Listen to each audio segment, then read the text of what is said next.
The Maine Supreme Judicial Court has affirmed the ruling of a lower court judge that a citizen initiative regarding transgender athletes in Maine schools is invalid due to a lack of valid signatures. That ruling means the citizen initiative will not be on the November ballot.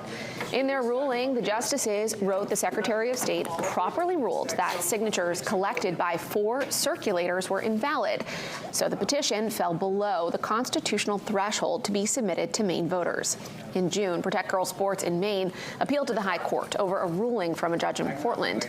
The initiative would have mandated that a student's participation in school sports and their use of facilities align with the sex on their birth certificate.